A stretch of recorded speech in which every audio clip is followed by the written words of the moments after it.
Hey friends, it's Melvin. Thanks for tuning into this episode. Here's just a few quick things I wanted to notify you guys about before we get started. First up, very soon, new episodes will be releasing Wednesday mornings rather than Tuesday. So don't panic if you don't see a new episode on Tuesday. Just wait a little longer and you'll see it in your feed.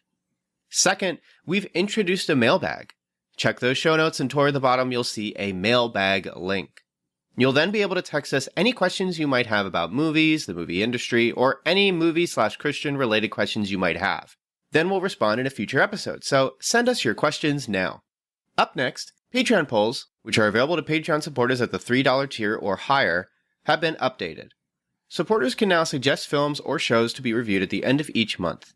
The two most liked submissions will become the options for the Patreon poll, so if you want to hear us talk about your favorite movie or show, join our Patreon and start campaigning.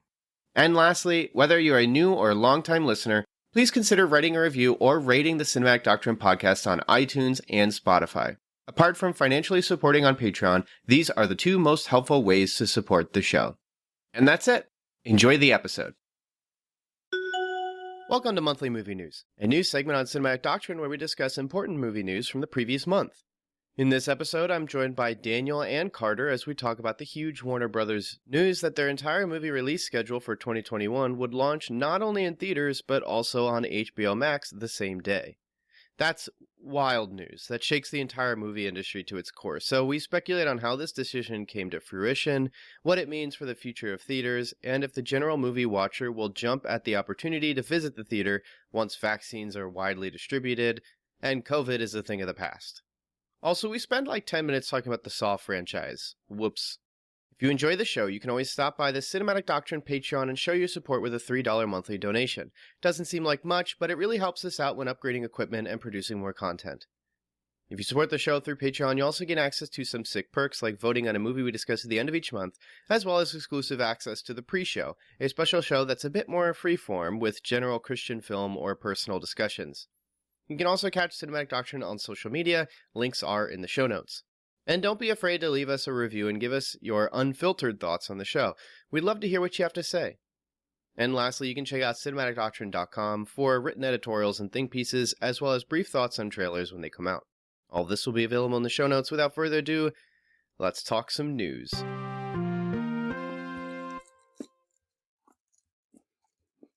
Could you hear me eating a Hershey's Kiss? Yeah.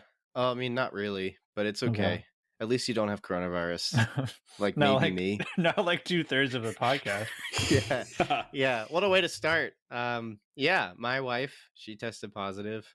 I could have it, but what's really great about podcasting is we're all in different states, but then that's also pretty bad because that means 3 different states could potentially have really bad coronavirus cases. Who knows? Don't worry. We're all staying in, taking it easy, staying safe, but my nose is on fire, so that's not fun. What about you guys? How are you doing? You guys feeling healthy, safe, good?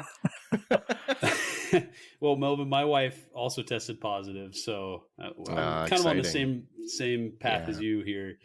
But other than that, it's been good, man. I can't complain. Besides the COVID diagnosis. Can't complain. I love that glass half full. It was a matter of time. I feel like if you have been listening to a podcast like all year, so like if there's even 1 or 2 people this year who have listened to us every episode, there are dozens of you. I know it. No, I know there's a lot. I'm sure there's other podcasts you've been listening to where like someone on the show just mentions it. And, we mention it because we want prayer. We're eager for it. We hope you guys can be praying for us. And we're also glad to be giving you guys some good stuff. Also, this episode might be like we're recording near the end of December, so it might come out January. We'll be okay or dead. So, still pray anyway. But Lord willing, we're still around though. That's so the hook that keeps people listening is that drama. the will they, won't they? If nothing's episode, no episodes are uploaded after a Wonder Woman one. It's like, I guess they died. If our Twitter account suddenly, if suddenly radio silence around. It's because Melvin died and Carter and I both don't want to be bothered with editing or uploading. We'd be lost without Melvin. Yeah. It'd be like such a weird, sad kind of thing to in 2024, there will be these productions or maybe even like a wiki. And it's like all of these content creators or producers that were they're producing fine in 2020. And then like there's the tweet, the fatal complicating incident of like, I got coronavirus. And then it's like the last several months of their content they produced or weeks they produced. And then that just stops because they passed away or something. Yeah. It sounds like a plot line from Michael Bay's latest production, Songbird. Yeah, which also takes place in 2024. The poor taste award. The poor taste too award, yeah. soon. I saw the trailer and I was like, who wants to watch this? Like, how is this what anybody is interested in checking out? It's like I need more COVID in my life. I need it to also be my entertainment. Yeah. I was even thinking like, what's the horror movie in the future, or maybe like Jason X thriller drama. Jason X. What's the Jason X film? No, but like, what's the thriller drama horror flick in the future that's going to include nose swabbing as one of its like petrifying scenes? Because you know how like horror movies always have that gross out scene that makes you wince. So anything with eyes or teeth, self-surgery. Like, and in the future they have like he has to swab his own nose or else Saw is going to kill him. It's like everyone will understand. Wait, like, that's horrible. Melvin, do you think the villain of the Saw franchise is called Saw? No, I know it's Saw will kill him. Tobin Bell. I don't know. I'm just saying. That's the actor. What's his actual name? I know Jigsaw. I've seen Saw movies. Jigsaw. Right. Or Pig. Oh, that's right. There's gotta be some Radio Shack guy employee who's like, I sold that old guy so many tape recorders. What is he doing with all of them? No, it's like when you're at Radio Shack, not just Radio Shack, but like a like, man, Saw movies are amazing to talk about because the plotline's so bizarre. But anyways, yeah. You know how like if you were to go to like a Wawa and buy a bunch of gift cards, they would be like, Are you being like scammed right now? It's like if you were to go to a store and buy a bunch of tape recorders, they're like, Are you Jigsaw? Are you Saw? Saw, as his friends call him. Yeah. That's his shorthand name. What a name. Yeah, first name Jig, last name Saw. Yeah. It's just like in part of the employee handbook for any of those mini marts.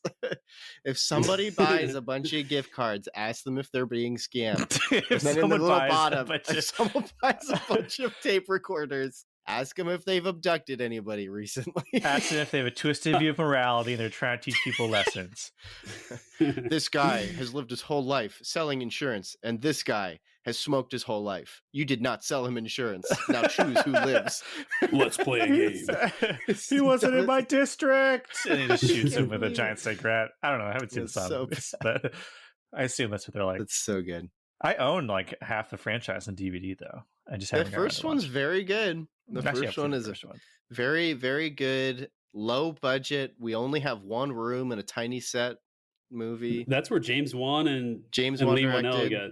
Lee Whannell's in it. Yeah. And he helped make it too. I think he helped write and kind of help produce it a little, but very good. Cary Elwes does a very interesting performance. There's like a point where Cary Elwes is like panicking, but it's like he's whimpering like a little dog. But like, I know that sounds so cynical and nasty. Like, it almost sounds mean-spirited of me to mock him because his character is supposed to be abducted and tied to a radiator. But like, it's not a good performance. That one scene is very funny to watch, but the rest of the film, very good. I bought it for my mom during Christmas one year. She really enjoyed it. So check out Saw 1. I really, really do not like the twist ending of Saw. I really don't like it at all. It kills the whole movie for me. In that world, I think it works. In the twisted world of Saw, just like how Hannibal, like the TV show Hannibal, half the things that happen in it don't make sense. But in the twisted world of Hannibal, I think it works. My wife and I just started Hannibal, and we're like a few episodes in. It's really good. I'm really sad it got canceled, but happy it might get brought back because that's just what happens now. Because that's what Netflix does. We're here to talk about, though, Warner Media. And Warner Media's big HBOMax kind of announcement, because they're trying to make you watch HBOMax because nobody's watching HBOMax. Big announcement that all the movies for 2021, at least all of the ones that they listed, but I think it was comprehensively every single film that was going to release in theaters and a lot of movies that got pushed back from 2020 will simultaneously release in theaters and for a month limited viewing on HBO Max. So this includes movies like, wild movies like Dune, There's also Godzilla versus King Kong. Godzilla versus King Kong. We got Mortal Kombat. We got Suicide Squad. Every Warner Brothers movie that you were looking forward to. I mean, really, it's the highest class streaming slate any streaming service has ever had. I mean, Netflix, even Netflix and all of its money has never matched the kind of slate that would potentially be, because obviously it was a slate meant for theaters, not for streaming. Right. Yeah. And it's all known most of it is known properties or big things that were going to be coming out or had been working on for a very long time. It's the equivalent of like Netflix has never been working on something except for maybe Stranger Things, where your geek website is constantly giving you updates on who's cast, who's put under the director's chair, what's going to be, what have we known from previous films paired alongside, what Easter eggs are there. Netflix has released very good stuff, or successful stuff, I should say, because not all of it's good. Meanwhile, these are films that people have been watching and like basically have like just on the press attention alone have a reliable chance of doing well in theaters that are immediately now thrown on to HBOMax. Did you guys kind of expect this? I feel like I'm just going to toot my own horn and say I predicted the Wonder Woman thing. Just call me a modern day prophet. I guess that's how podcasting goes. Did you guys suspect they would go all the way with every single film? Do you guys kind of expect that? So my producer just handed me a piece of paper here. It's all of the here are all 17 movies that, as of this recording, are scheduled to release on HBO Max throughout 2021. Though, as we will get into, this is a contested list, as nobody's happy about it. But here they are: Dune, The Matrix 4, The Suicide Squad, Godzilla vs. Kong, Mortal Kombat, The Conjuring, The Devil Made Me Do It. Okay. Malignant, Space Jam, New Legacy, In the Heights, very excited about that. The Many Saints of Newark, King Richard, Cry Macho, Reminiscence, Those Who Wish Me Dead, The Little Things, Judas and the Black Messiah, which is supposed to be the big awards film of 2021, and my personal favorite, Tom and Jerry, the live action one starring Chloe Moretz. That's right. So there, that is a heavy lineup. There's a lot of heavy hitters there, and it's all kinds of heavy hitters. It's blockbusters. It's awards season bait. Kids films. Kids films. Yeah. Matrix 4. It's the most illustrious streaming slate we've ever seen. What's amazing about this decision to me is it sort of caps off 2020's big industry questions of like, basically distributors going, what are we going to do? What are we going to do? What are we going to do? They're like, well, we can't distribute in theaters, but we kind of want to because that's what we know. And they've constantly been looking at this leap of faith and going, but I don't have enough faith to make this decision. I don't have enough faith to make the jump and just distribute to streaming or distribute to, we'll just mail people screeners across the entire world. I don't know, just something else. And finally, after several months of, we tried theaters, we tried them again, they shut down. Coronavirus is literally now in the worst it's ever been, worse than March, and putting their hands up and going, all right, let's put it on streaming. Did you think that we would ever kind of reach this point? Did you think that, how do you feel about the decision? Like, this is just a big deal. So like, what is just going on in your minds? I mean, Daniel, you haven't even been on the podcast for like 6 months. What have you been thinking the last few months, man? What's going on? early on in the pandemic, one of the things I noted to, I don't know who I was talking to, must have been a coworker or something, but is that people are pointing at COVID, the pandemic, as being this thing that's ruining a bunch of things. But I don't even know if it's just that, if it's just really hastening a lot of things that were kind of already in the works, or it's almost like this pandemic is just really accenting all the weaknesses that were kind of already there and widening the cracks that are in the wall. And I mean, we see this with like the death of like brick and mortar stores. We see this with like the plight of poor movie theaters. And now this is kind of the real, death knell. And hopefully I hope that this gets contested to at least some degree to mitigate this. But just like everyone and their mother is predicting, streaming is going to be the way to go.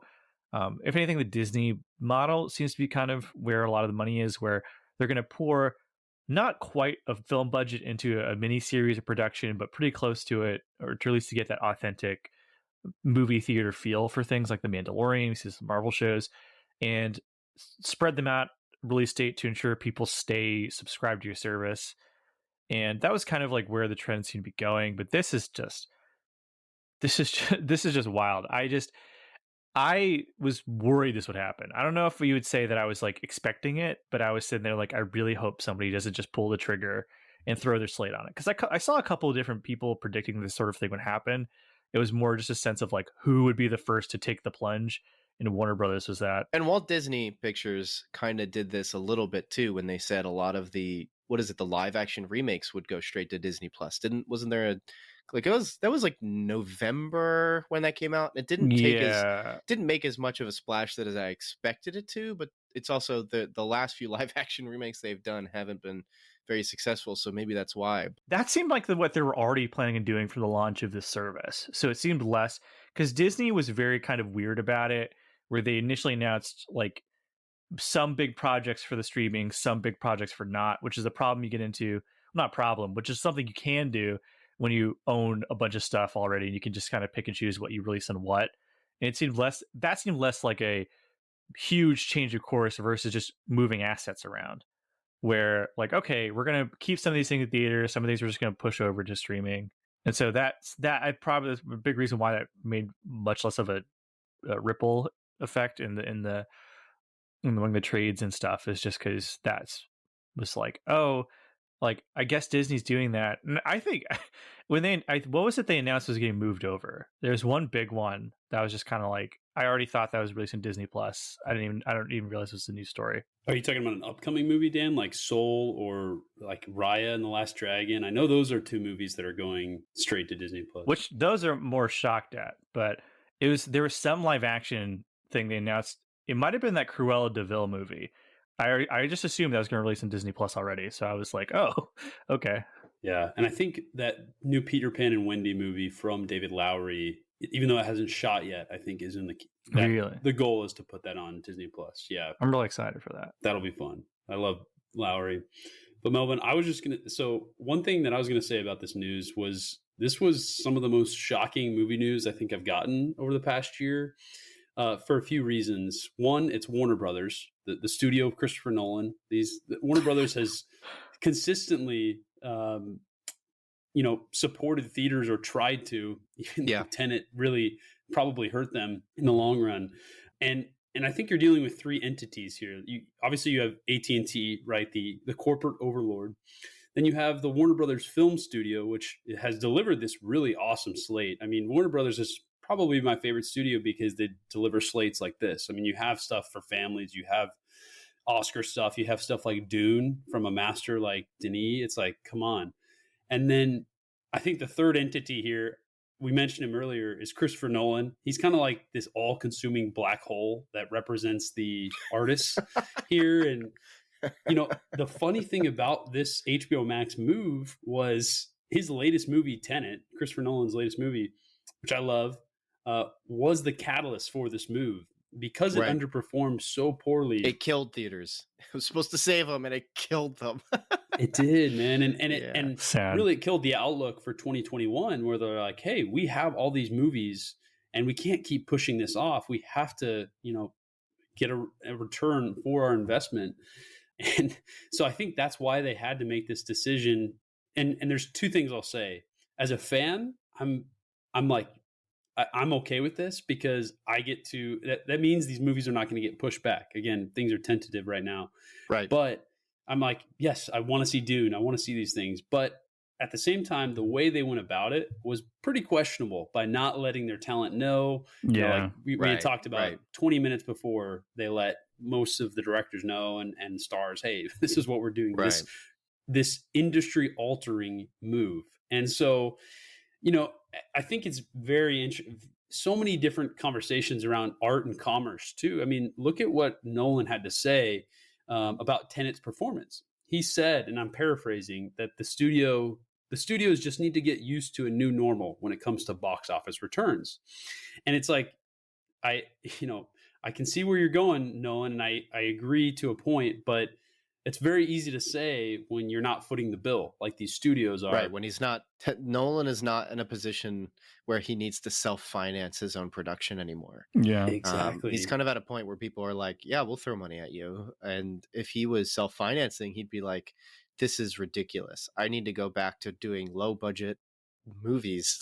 And honestly, that would be kind of cool for Nolan to see him go super low budget. Maybe his explosions would be made with like Legos and stuff. I don't know. It'd be awesome. Make Memento too. But it's so interesting to see the different angles here. I mean, you have the artist who's saying that, who I love Nolan. I love his movies and I love theaters too. So my heart is with him, but it's also in a strange way with the corporate overlord. At least I understand why they had to make this move. I mean, the pandemic has backed everybody up into a corner, and so it's going to be really interesting to see where things go from here. And the discourse around it has been fascinating. Yeah, right. And I think you brought up a good little thing there where you talked about how certain directors or actors or really everybody involved in a movie was kind of called. Like, so I forget the particular date that this news dropped, but pretty much 20 minutes before the official like exclusive news broke about HBO taking all these movies for a time, 20 minutes or so before, like, director John Lee Hancock, who has The Little Things coming out in January, which again is also going to be on streaming with HBOMax for about a month, was pretty much just on the phone with his producer, who he's worked with for a long time, with the producer saying like, yeah, this is the decision we've decided. There's really no negotiating. We're going to have it in theaters, but it's going to HBOMax, which frankly is where people are going to see it anyway. And one of the big changes is now a lot of talent agents are having to, when they make contracts, like already, when they're starting to make contracts for their actors and their clients, they're starting to include in those contracts details about like, if this person's going to be in this movie and it was going to be in theaters, but it will be then moved to streaming, they're changing the legal expectations regarding whether or not this actor has to market the film. Because initially they would be marketing like, yeah, go see it in theaters, because that's part of the contract. We'll pay you more money if you go ahead and also market it. But if it's going to be on streaming, it can really change it, because there's a lot of old hats. And I don't mean this in a wrong way, more just in a way that like an old way of doing things is you're pulling them into theaters. I mean, this is why over the entire coronavirus pandemic, Tom Hanks had kind of been like regularly just like, man, it's such a bummer. My World War II movie that I wrote is going to Apple Plus. It's not supposed to be seen on TV. It's supposed to be seen in theaters. But then again, like a modern day movie watcher like us, like obviously we prefer theaters, but we're really used to watching these big budget productions on television. And at this point, like I'm looking at my 40-inch television that I sit maybe 4 meters away from on my couch. So it's already pretty big anyway. And my speakers are fine. Like I'm not losing a whole lot by watching it here. But there's a big difference for a lot of these people. And so there's just going to be, not just as customers of media and people who engage it, but also behind the scenes, there's just a lot changing that's sort of taking place. Just like every trailer says, the world is changing. And that's just kind of how it is. It's interesting. Not to go too far off topic, but I think one of the things that I really don't like about this, I don't think people are considering, is that the more things go to streaming, the fewer big movies you're gonna get. Yes, yeah. The silver lining would be we could have far more whatever was considered a mid-budget film now, but studios are not going to spend $200-300 million to make a movie if it's going to get what is essentially the same return as a $90 movie. These big films, which is kind of what's weird about it, like you're not going to get a Godzilla versus Kong movie again if everything goes to streaming. You might get a movie with that title, but you're not going to get something with that level of grandeur, that level of like destruction. They're not going to throw all their money at these productions if there's no reason to. Because what we had for a little bit was like this arms race of blockbusters where studios are trying to outdo each other. When you lose those big tentpole, big event films, those are going to go away, which is weird because that's like the majority of what's kind of also selling these streaming services. Disney Plus is being held up by the pillars of Star Wars, Marvel, and the Disney branding. And so like the death of those kinds of movies would be like catastrophic. You're going to see fewer high concept science fiction films, the ones that with weirder pitches, because they're already difficult to make and justify the spending on them. We'll get back to the age of it's on a sci-fi planet, but it's just the woods that they didn't have to license for shooting. It's a sci-fi planet. It's like the planets in Interstellar, where it's like this planet is water. You know, you're gonna get a lot of that, or you're gonna get like Farscape from the Sci-Fi Channel, where they're gonna want to do all these big things, but they're working on what's maybe a TV budget, right? And that's just what really frightens me about this prospect. And I'm kind of glad people are pushing back on it. It's just because filmmakers like making movies, and they like taking the visions they see in their head and putting them on screen. And if they can't feasibly do that anymore because the market doesn't exist anymore, you're going to lose those things. So comparatively, though, that means, like you were talking about Godzilla in particular, we won't have sweatshops of animation artists having to work overtime just to get like a Sonic the Hedgehog out and a Cats movie out just to fall apart. I think there's good and bad to everything, but right. But like, because there has been a lot of when it comes to like CGI in particular, that particular part of the film industry is just a big black spot in terms of like the treatment of the work. And I don't think that's going to go away if we switch to streaming. If it's lower budget, it's going to get streamlined. I mean, I guess it's true. It could become more streamlined, but I think in terms of if the budget's lower, people are going to be like, well, we don't want to do our big giant CGI action destruction kind of film if it's going to cost us this much money. But I don't know. I think to Dan's point, I think like something we'll see more of the Mandalorian, where instead of these studios putting $200 million in a 2-hour movie, they're going to put it $200 million into an 8-episode season, right? So it can really draw in those cost per minute will go that crowd, which I agree, Dan. It hurts because I as a fan of the storytelling that goes into filmmaking, which is very different from TV, and both have their benefits, but for film it's unique because a director has to do everything in a 2.5 hour span, where when it comes to TV you can take your time, which for me there's some thrilling TV episodes, but also some things that are a little slower because they have that time to build the characters. And so it's kind of a tangent, but it relates to HBOMax. I think this is how the film industry is changing. The biggest star in the world, and Leonardo DiCaprio, is shooting his first Netflix movie right now with Adam McKay. And this is the first streaming movie that DiCaprio has ever done. It's called Don't Look Up. I mean, it's huge cast. It looks pretty hilarious. All the guys they got, like I heard Jonah Hill is playing the son of Meryl Streep, and Meryl Streep is the president of the United States. Just fun stuff like that. Like I'm sold. Yeah, gotta watch it now. Yeah, next year, man. Next year. It just watching DiCaprio film a Netflix movie like this. It show like even DiCaprio, who, I mean, he is our number one star in the world. He can make, like, The Revenant made $500 million, and that's not a movie that usually makes $500 million. Yeah. That's when the world is changing. He knows the money is headed towards streaming. The world is changing. Yep. So we're just living in one big trailer, man. Yeah, thinking about that particular.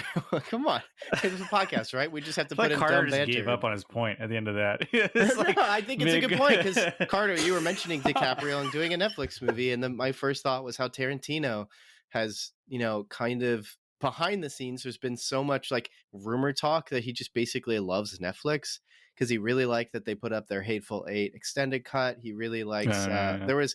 During Once Upon a Time in Hollywood, there's a lot of stuff that just isn't in the full film that like I got rescreened, and there was supposed to be a director's cut rescreening, but then like apparently it wasn't actually a director's cut rescreening. It was just normal because I saw it again a couple months later when it was put back in, but it was just the same movie. I was really frustrated. I was like, well, at least I like this movie, so that's cool.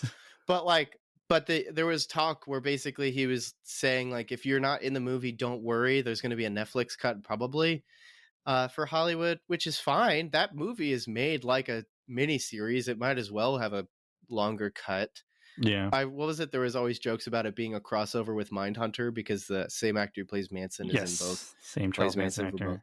But even he, like behind the scenes, is like I kind of like Netflix, so I can I can see there becoming a lot more normalization of streaming, Netflix in particular. I think what this HBO news, Warner Media HBO news, paired alongside, DiCaprio doing a Netflix film, all of that put together, I think, Daniel, you saying this expedited things, obviously that's sort of been the vernacular we've seen a lot over the last few months.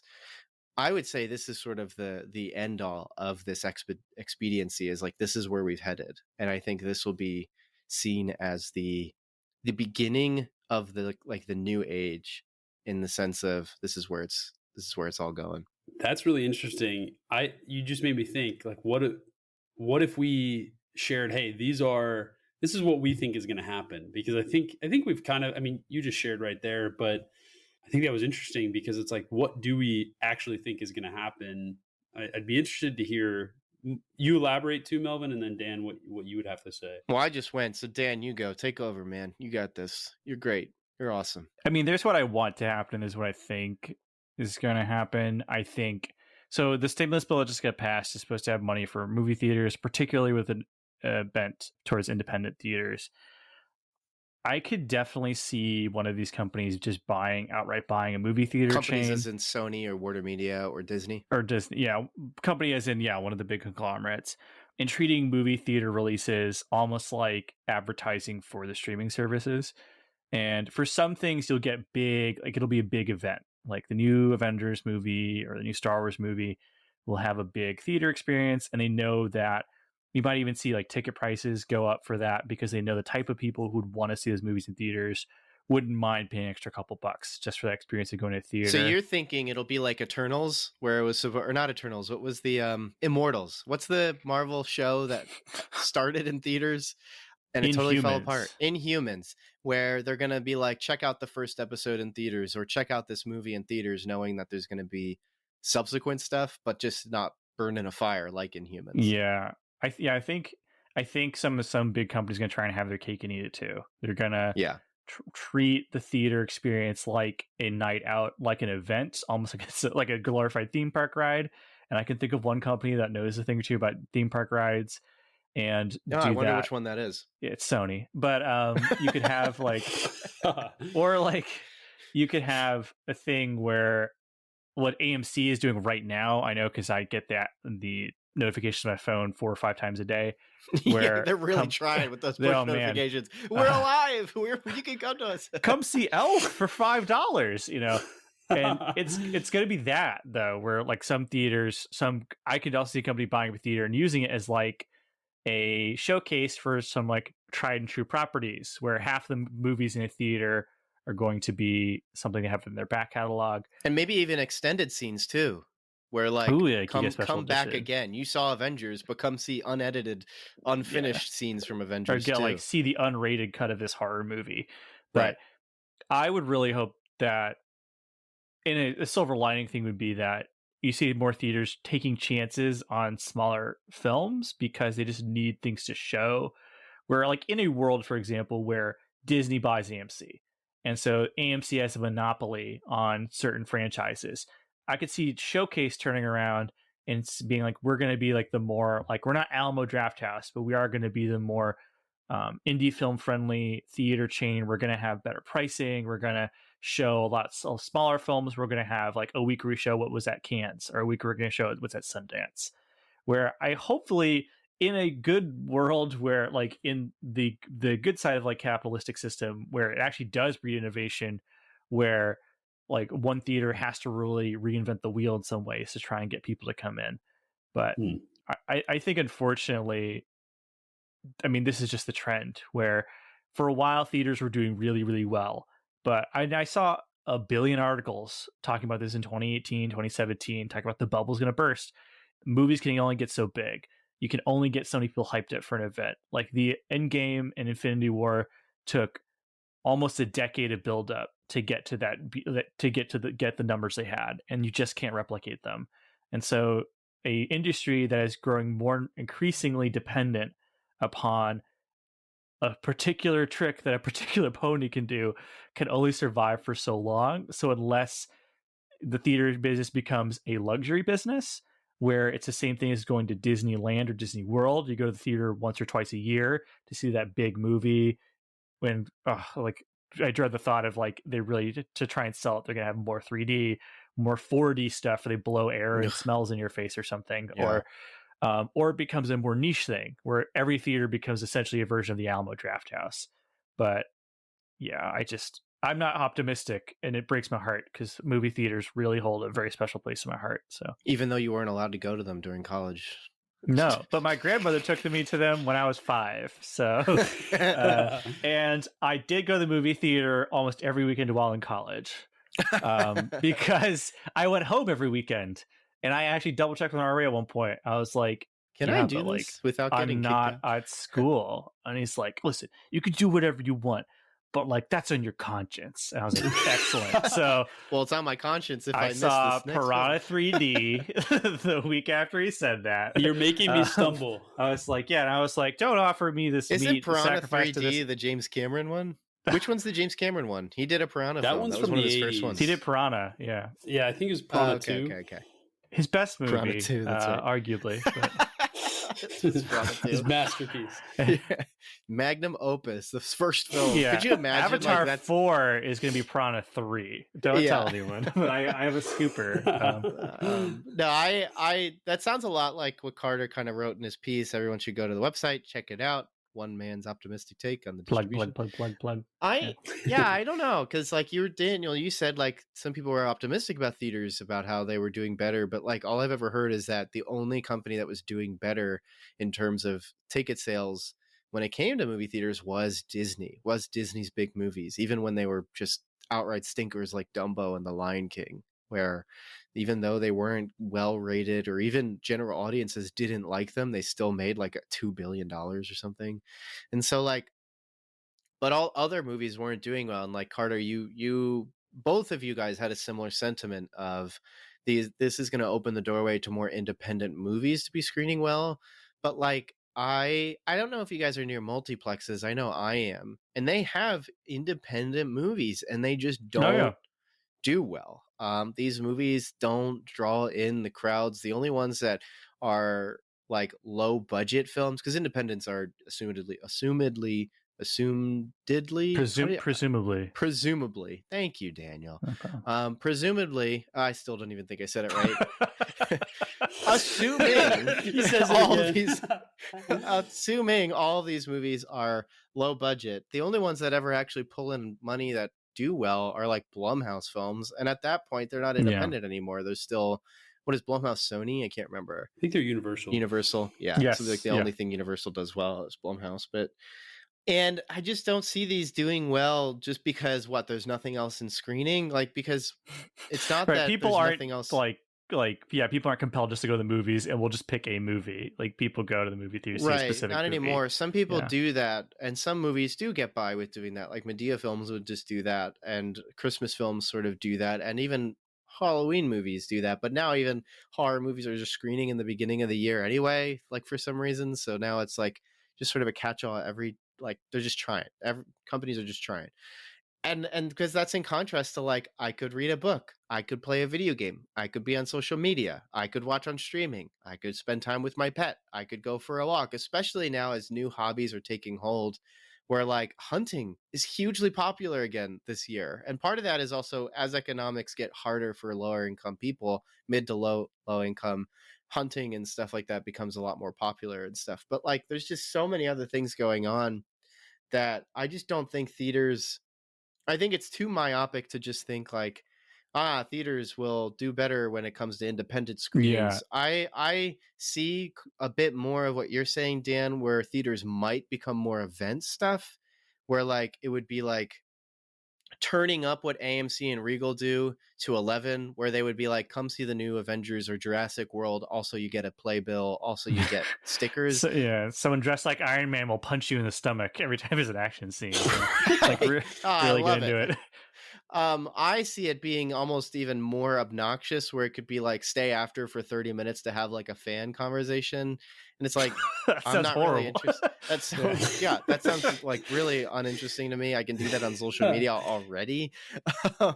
And I can do that from the comfort of my own bed. And so I see things going in more that direction. I also see sort of an old distribution model where movies will definitely, like, if you want to see all kinds of movies, you'll be in New York or LA, and all films Yeah. will be shown there.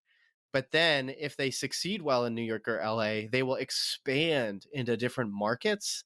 And so you could have a movie that screens in January that, if it does really well, starts creeping into other theaters screening.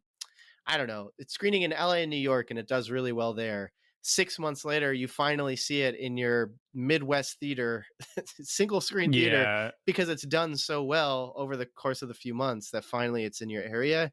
I just see things getting a little more older. I don't know how to describe kind of what I'm thinking, but that's also because I I'm see what not you're in saying. this industry. I don't know the inner machinations of it all. It's just spilled milk to me, but I'm not as positive or hopeful, but I'm also like, I don't think that's bad either. Like, my ideal, let me tell you this, my ideal is more local screenings. Theaters that already have accepted their more special niche things. So like Ambler Theater, we did an interview with them a while back. Still good if you want to hear how theaters handled the coronavirus pandemic and old monthly movie news.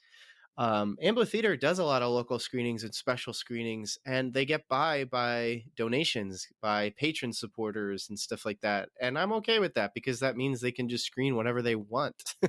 Sundance Right. movies already get them. Cannes movies already get them. Special local stuff already get them. The Last Broadcast, one of my favorite movies, kind of a found footage mockumentary horror flick, sort of. And it was shot like within my tri-state area, and actors who were in it live in the area. They did a special screening a couple months ago, or like a year ago now, and I was able to see the directors because they live in the area, and like that's way more interesting to me. So I think things are just going to be more specialized, is what I'm getting at, as opposed to this Yeah. big overtly geeky stuff. If they want that, they're going to go just straight to streaming. Yeah. To kind of clarify my statement, like, I kind of was insinuating what you're saying to an extent, or I think it's not so much that theaters will just start playing other movies, which people will just automatically watch those instead. That's not how human beings work. I was more saying that theaters are going to have to lean into whatever niche they try and capitalize on, where you'll see more of like a theater will sell itself as like an artisan, like curated thing, where we will Okay. have the quality that you don't get from those other big theaters. And I think it really is knowing your area, because even something like if you live in kind of a New York kind of area, you don't have to worry about this nearly as much, because there's going to be All kinds of people live there. yeah. And there are going to be filmmakers, until God returns, that want their film to debut in a theater, even if it is destined to end up on Netflix or Hulu. They're going to want that premiere, and so that's that. I don't think that's going to go away as long as there's like Totsy filmmakers out there. Quentin Tarantino owns his own movie theater that he has stated that until he dies, it's going to show films in like 70 millimeter. So like those people are always going to exist, but I think that's relevant to where you are, because if you're in the middle of nowhere, your theater is not going to survive on donations. It's just not, and that's the sad reality of it. Now, conversely, those tend to also be areas that don't get good internet, which is what has kept some video stores alive for so long. So like I think it's less that like theaters are going to just switch to showing like, all right, who's got Criterion like subscription, let's just start streaming those movies. It's not going to be that. Yeah. It's going to be that you're going to see more movies try and replicate what Alamo Drafthouse does.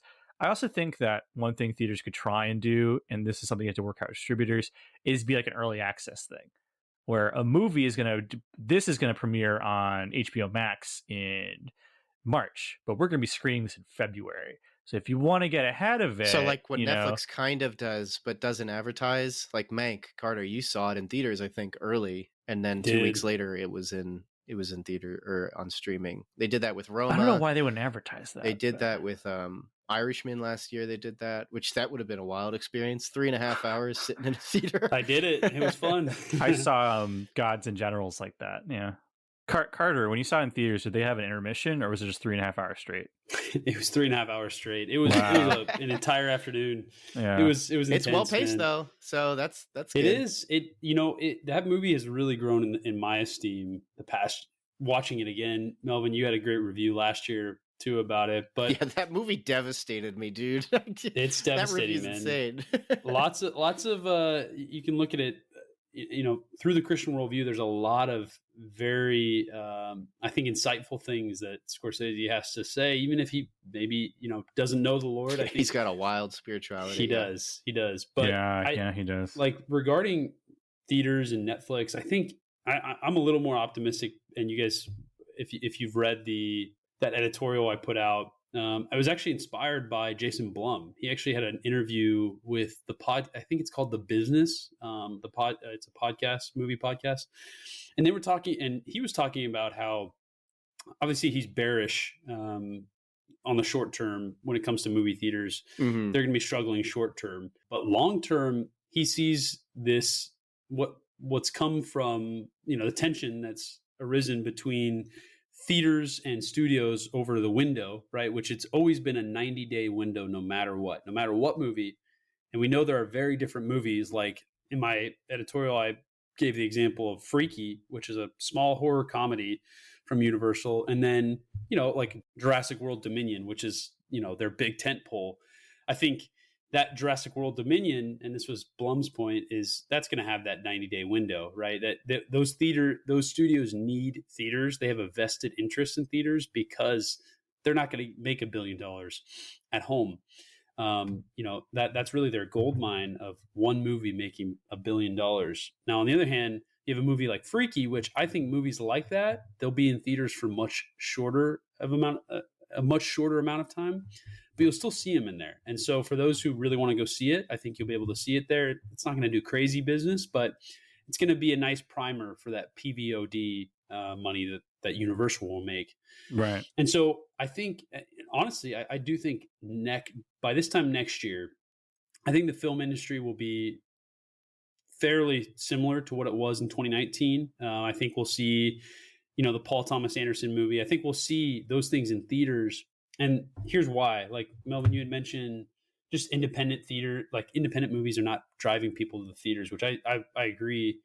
But when you look at like what's showing in theaters, you have A Call to Spy, you have Fat Man, which I know you love, Melvin, but I don't know. Fat Man was so good. I don't know many people who are going to be going to see that. It's not the new Wes Anderson film. It's not the Paul Thomas Anderson. Not many film. people are going to see a new Wes Anderson movie. I mean, you'd be surprised. Grand Budapest Hotel. I know a lot of people see him, but made 150 million, I think, and that's going to draw that movie was really popular for some reason. Yeah, that's going to draw that older crowd, and so I think you're going to have more nuance around the windows for smaller films. They're going to have a much shorter window, but I still think a good amount of them will be in theaters. And then, like I said, I think the studios themselves, they have such a vested interest in these theaters doing well, or at least surviving, because they know when it comes to, and this is why we're seeing Legendary fighting back against Warner Brothers when it comes to Dune and Kong versus Godzilla. It's because the way you start a franchise, it has to be in the theater, at least historically,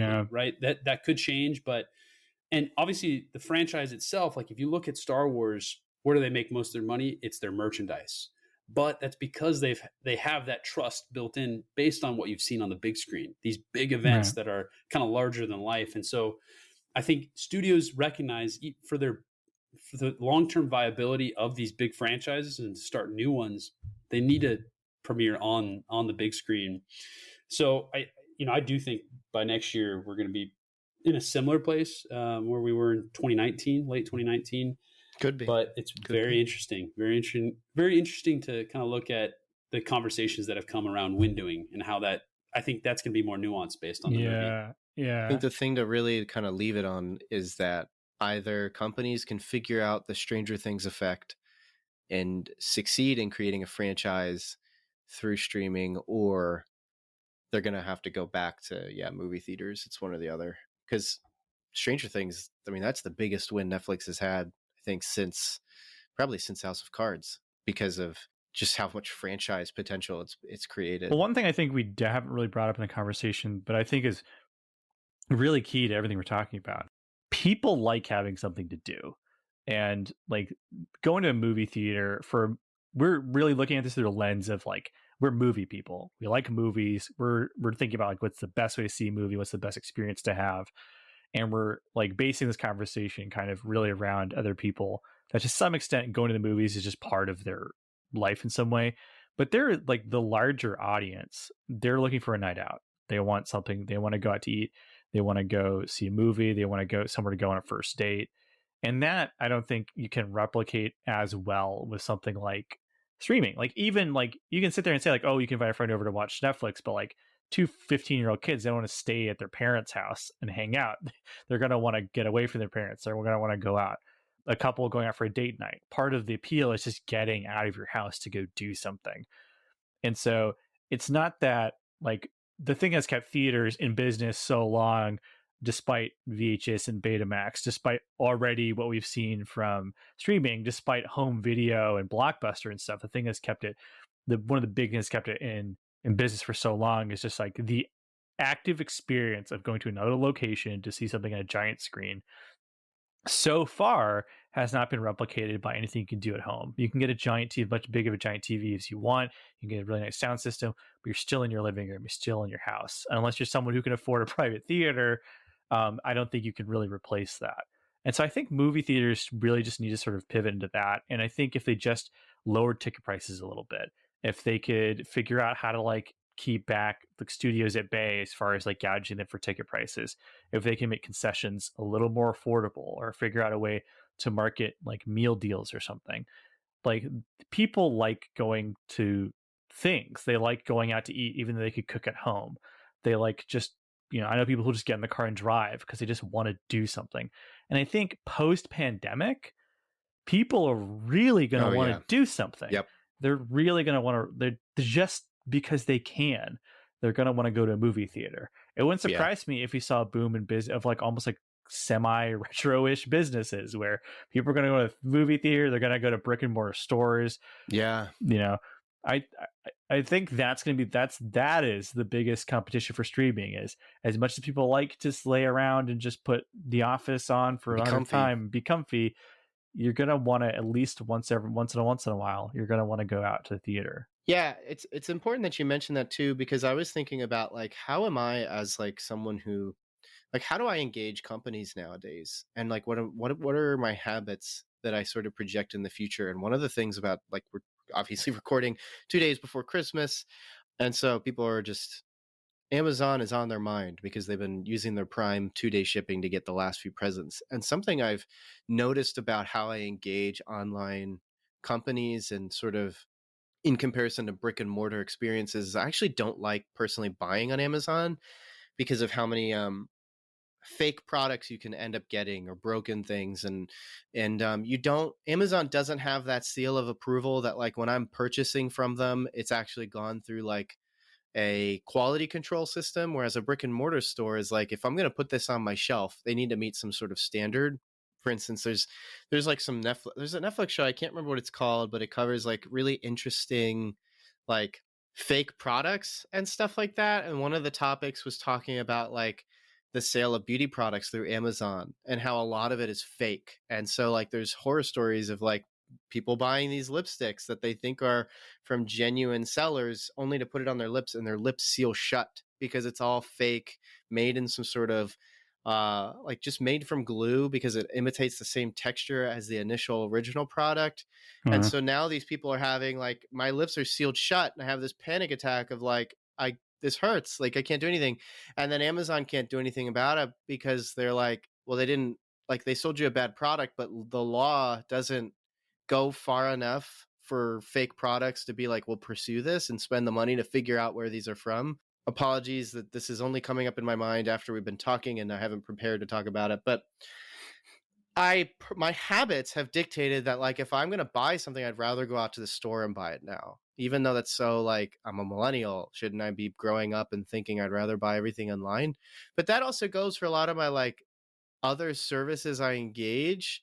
Like I don't like buying DoorDash and Uber Eats and stuff because of how bad these companies are for like, they take so much of a cut from the restaurants that are being purchased from. Some restaurants aren't even on these sites and yet they're selling on the sites because Uber Eats is just like we found this restaurant that exists. Yeah, they haven't signed up for us, but someone might still want to buy from it. So then they take a menu from their website, which maybe if it's a local restaurant, they haven't updated their website in 3 years. So there's products they don't sell anymore. There's even some restaurants that don't deliver, that are getting negative reviews on Google and other stuff because they're saying delivered me cold food. And these people are like, I don't deliver. What are they talking about? Delivered me cold food. In other words, there's a lot of these online services and products that you engage that are starting to like, by bad practices, push people away. I'm one of them. And so I find myself more inclined to brick and mortar. And so on the other side of COVID, I find myself wanting to go to stores more often. I find myself, I'm a theater guy, but I would want to go to theaters more often. So I guess like not just looking at theaters, but kind of capping all of this together. In terms of customer habits, do you sort of see like not just in movie theaters wanting to get out of your house to go theaters, but do you think in a broader sense, culturally, this might be where things are headed, is going back to the classic brick and mortar store? I think, I'll relate it to this. Like, I haven't been to a basketball game in a long time. I'm more of a football guy, but, I told my wife a few days ago, I was like, when the Suns are playing, like, and the stadium's open, or the whatever is open, we're going to go. And I would have never said that before COVID, but I agree, Melvin. I think there will be an appetite to go to those physical places because people have been cooped up, and there will be new habits that they've gotten, but or that they've acquired, but I do think that desire will be there. Yeah, like even live concerts. Yep. Like I didn't realize how much I liked going every couple months to a live concert until they all died. Yeah. I had concert tickets and a live podcast recording tickets for like my brother and me, and both those got canceled. They were supposed to take place in March. Both of them. Actually, no, the concert's supposed to be in May. It's supposed to be like for my birthday. Well, I missed that. Sorry, it's just, but like, so, what do you guys think about this like Spider-Man thing? What does Jamie Foxx say in the Amazing Spider-Man 2? He says something like, "Let's go hunting for a spider," or something that's just priceless. Yeah, that's right. There's something in that really Electro cringe voice. I think we could close it with that, but of course she's just one clip. Yeah, I think that'd be a good DMCA takedown. Be a good clip to close things. Yeah, for like one of the worst lines in any superhero film in a long time. It's something really bad too. It's like, "Let's go catch a spider," or something. And he says it like that. Let's go catch a spider. Yeah, it's so bad. Mark Webb, just perfect. Webb. Everything about that film is perfect.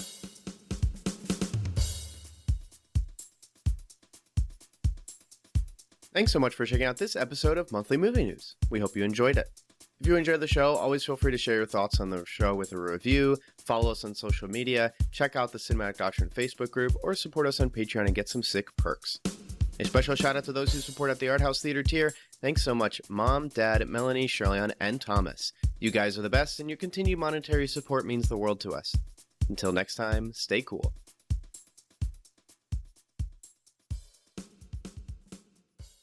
Want some Cinematic Doctrine swag? You're in luck! We've got 3-inch Cinematic Doctrine logo stickers exclusive for Patreon supporters. Perfect for your travel mug or laptop. Head over to patreon.com/Cinematic Doctrine, link in the show notes, and choose the Independent Theater tier. Doing so will net you other perks too. But let's be real, the podcast stickers are the coolest perk. So get yourself some podcast stickers by supporting on Patreon.